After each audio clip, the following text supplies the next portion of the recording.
இடும்பவனத்தினுடைய சிறப்பு அப்படின்னு சொல்லணும்னா அது வந்து இன்னைக்கு அரண்மனை இல்லை, அதுக்கு பதிலாக இது எந்த இடத்த பிடிச்சிருக்குன்னா அந்த அரண்மனையோட இடத்த பிடிச்சிருக்குது இந்த விஎஸ்ஆர் மண்டபம் தான். இது திருமண மண்டபம். இதில் பார்த்தீங்கன்னா அது ஏழ்மையாக உள்ளவங்களுக்கு ரொம்ப கம்மியான விலையில் நல்ல மாதிரியாக என்ன பண்ணுவாங்க, அவங்களுக்கு ஹெல்ப் பண்ணுற விதமாக அவங்களுக்கான அந்த மண்டபத்தை கொடுப்பாங்க. அதே போல் வந்து வசதிக்கு தகுந்த மாதிரி கொடுப்பாங்க. அதை விட முக்கியமாக 6 பஞ்சாயத்துக்கு இந்த சரௌண்டிங்கை சுற்றி, அதாவது இடுமணத்தை சுற்றி 6 பஞ்சாயத்துகள் இருக்குது. இந்த 6 பஞ்சாயத்துக்கும் இந்த ஒரே ஒரு மண்டபம் தான் இருக்குது. இது இந்த ஊரோட சிறப்பாக சொல்லலாம். அதோட முக்கியமாக பார்த்தீங்கன்னா உங்கள்கிட்ட வந்து வீடுகளும் வாடகைக்கு இருக்குது. அதை விட முக்கியமாக பார்த்தீங்கன்னா 3 வீடுகள் உங்கள்கிட்ட சூப்பரான வீடுகள் இருக்குது. அதில் எல்லா வசதிகளும் இருக்குது.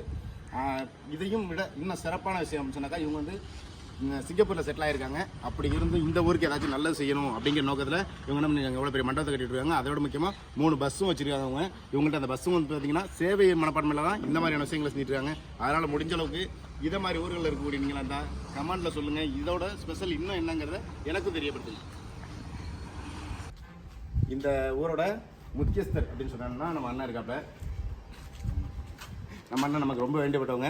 எதுவும் நம்ம பார்த்தீங்கன்னா தெரியாதனமா என்னோட தங்கச்சை இந்த இவர் கல்யாணம் பண்ணி கொடுத்த நிலைவா அண்ணன்லாம் நமக்கு நட்பாயிட்டாங்க. வீடியோ வரைக்கும் இவங்களை தெரிஞ்சவங்களும் கமெண்ட்டை சொல்லுங்கள்.